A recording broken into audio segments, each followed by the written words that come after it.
Oh, good morning, everyone. Morning. All right. You don't look too melted yet. Everybody still looks intact in one piece. World record highs this week, huh, in Sacramento. So I hope you're able to stay cool today. Before I begin my talk today, I just wanted to share with you something that happened at the temple a few weeks ago. As many of you know, I work in the front office, so I get all kinds of emails that come into our inbox. And one day I got an email from one of these groups. They're kind of like this international outreach group, and they were based in Sacramento. And they said, hey, we have 12 visitors from Middle Eastern countries and North Africa that want to come visit your temple, and they are various religious leaders, in their own religions, and they are touring the United States, and they wanted to come visit your temple to learn a little bit more about Jodo Shinshu Buddhism. And of course, we were very excited. And I said, what a great opportunity. This is wonderful. Come on down, And I said, well, maybe I better get permission first. But so we invited them over, and it was a really interesting experience. So this is when Reverend Dennis and I were here. And I said, Reverend Dennis, we're going to bring these guys. He's all, okay.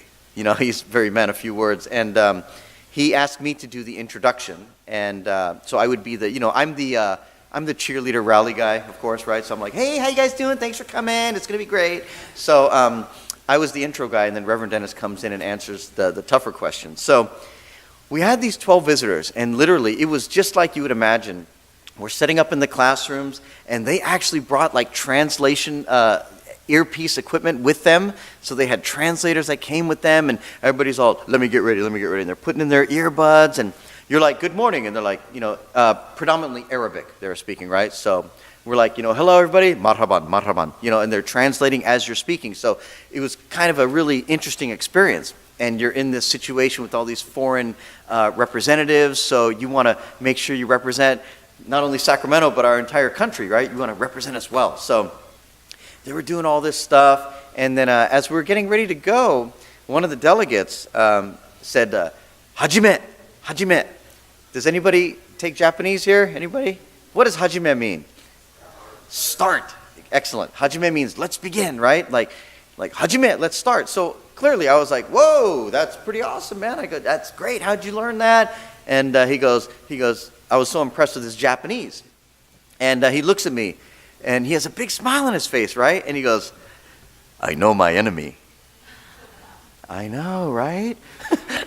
Everybody's like, what? It's not funny, right? You guys were, so I was frozen for, it must have been 2 seconds, but in my mind, it was like an eternity. I was just standing there, what? And so here you are. Okay. I guess the point of the story is I consider myself to be a relatively educated person, aware of different cultures and different belief systems to a degree.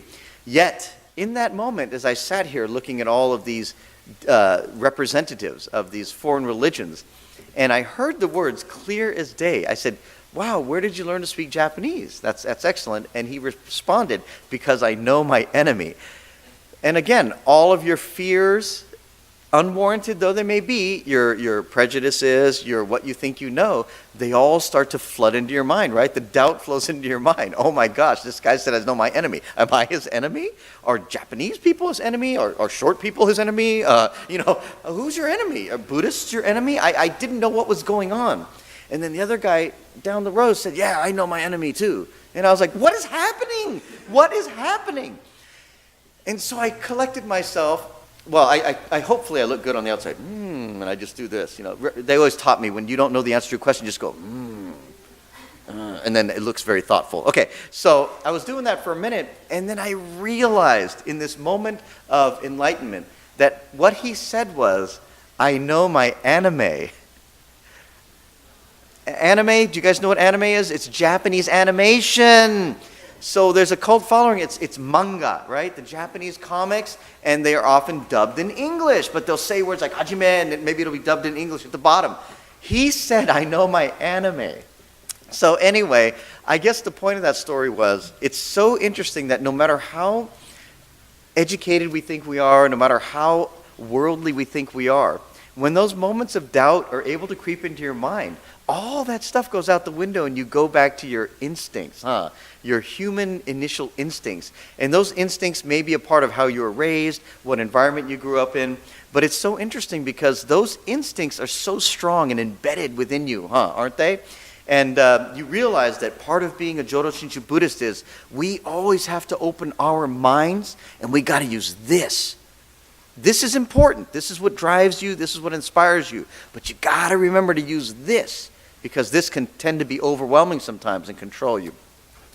That sounds like a Dharma talk. That wasn't even what I was going to talk about today. I just wanted to share with you that story. I thought it was funny. But here's my Dharma talk. Happy Father's Day. Welcome, everybody. And I'll never forget the day that I became a father. I'll never forget that day. And it's such a cliche, right? When they say, oh, your baby is born and they're welcome in the world, everybody says it's a miracle. And you hear it all the time and you see it in movies. But when you experience it for yourself for the first time, even for the second time, it is truly a miracle, isn't it? For those of you that have done it or been there. But it is truly a miracle. And I'll never forget when my daughter was born and she came out and her loud, powerful cry filled the room. It was truly one of the happiest moments of my life. And in that moment, I realized that I would be forever responsible for the rest of my life, responsible for another human life. And it was quite the life-changing experience. Truly it was. And the other thing about being a father is not only am I responsible for her life, to raise her and guide her, but you got to be way more responsible for your actions too, right? You can't go out there and be a dork in public and embarrass your poor child, right? At an elementary school or middle school event. I see the daughter look at her dad right now and go, yeah, Dad, really? No, but but it's interesting because you got to be more conscientious of how you act, right? Like if you go to a board meeting at work and you want to say things, but then you're like, you know what, my child has to live on. Even if I say I don't care, well, maybe somebody else does care. You don't want to embarrass them or misrepresent your name. So becoming a father becomes so much more of a responsibility, not only for this other human life, but for how you conduct yourself. And for those of you that remember the story, do you remember when Siddhartha, the historical Buddha, Siddhartha, had his son was born. Does anybody remember what he named his son? Rahula. And what does Rahula mean? One of the translations. Attachment. Rahula means attachment. So when Siddhartha, the historical Buddha, had his son, well, when his wife had his son, he just probably didn't do much. But when she had his son, he named his son Rahula, which means attachment. And I never truly understood that when I first heard this story many, many years ago before my daughter was born. But now, being a father, I can understand. Once that child is born, you are now, for the rest of your life, attached to something in a way that you have never been before. So that really helped make me understand what that story was about. The other part of being a dad, the other job, is not just raising your child and being a good example and all that. But being a dad, and again, this may not be as true today, but back in the day, when you're the dad has to answer all the questions, right? Kids have a lot of questions, right? They have a lot of questions. So the dad's job, whether you know the answer or not, you got to answer the question, Dad, why is the sky blue? Well, great question.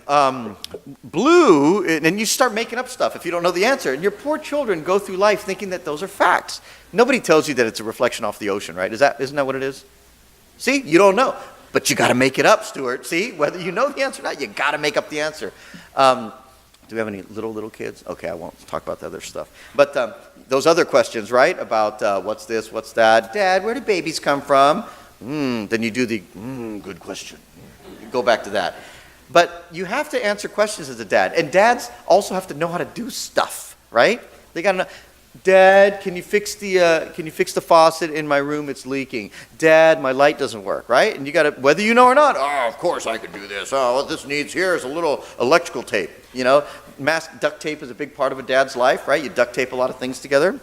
But this is before Google. Now that Google is here, a lot of those responsibilities have been alleviated from fathers because now they can look up the real answer.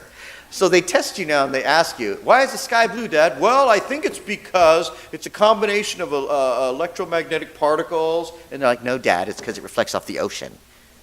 Why did you ask me? So anyway, the role of dads have changed, Dads are supposed to know stuff. They're supposed to do stuff. I remember my dad, when we were little, my dad would do this thing to us when we were younger. And he would make us balance 2 chopsticks on the table.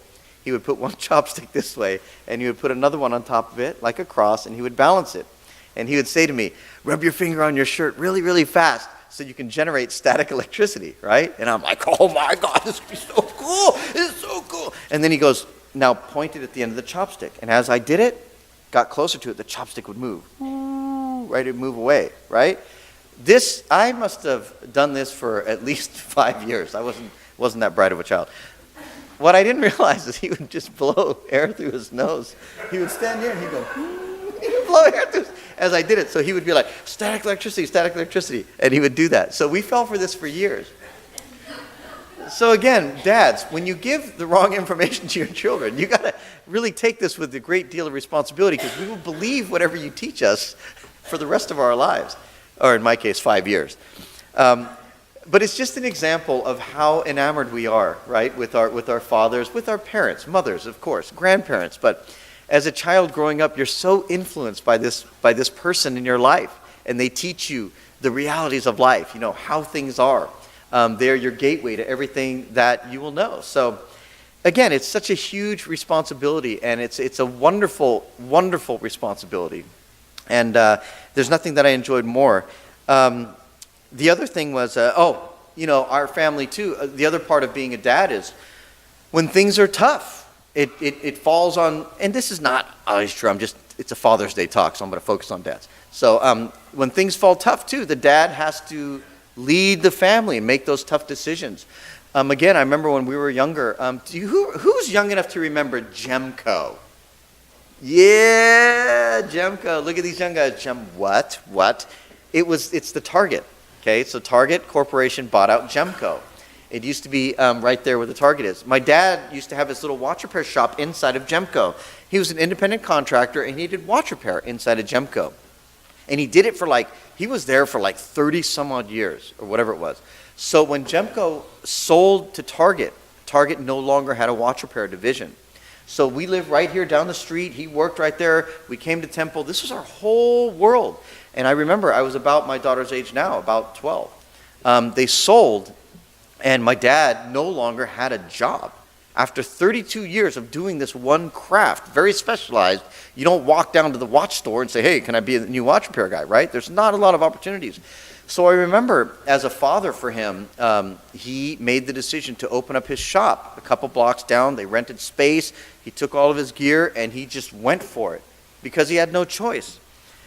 At the time, when I was her age, I felt no fear. I felt no worry, because Dad just said, oh, this is what we're going to do. They're going to close up. We're going to open a new shop. It's going to be great. Well, he said, it's going to be great. That's how he talked. So he did all that, and fortunately, they were able to chip away and work hard, and they made it. But now that I grew up and became a father myself, now that she is the age that I was when that happened, I'm really looking back at that time, realizing what a terrifying time that was for our family. My dad came from Japan. He had some education in Japan, but he didn't have a major in engineering or anything like that. It would have been very, very difficult for him to have found another job at the time. So when I look back at that period in our life, and my mom and dad together, they're just like, hey, whatever needs to be done, we're going to do, and we're not going to burden our children with it. And they're going to just go to school and have their little life, and we're going to protect them, and we're going to provide for our family.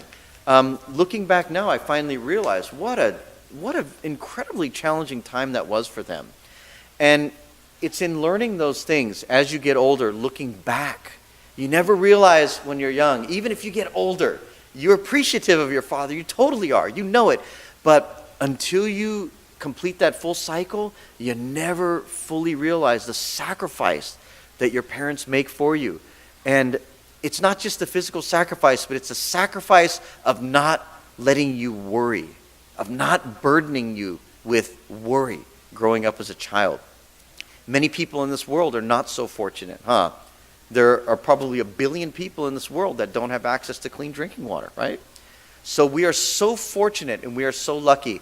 And as I look back on this Father's Day, I don't think so much about it's Father's Day for me since I'm a father. I still think about it's Father's Day for my dad, and I'm sure many of you feel the same way. And it's just such an incredible thing when you come full circle. And I still know that I have a long way to go. I know that I have a long way to go. And I'm still very fortunate that my father is with me. And I know that as we move forward, you're going to continue to evolve and change, and that relationship's going to change, and that understanding is going to change. So I think this day is a very important day, all of these days, Mother's Day, Father's Day, because as a Buddhist, it truly makes you grateful to know what somebody else did to make your life a possibility.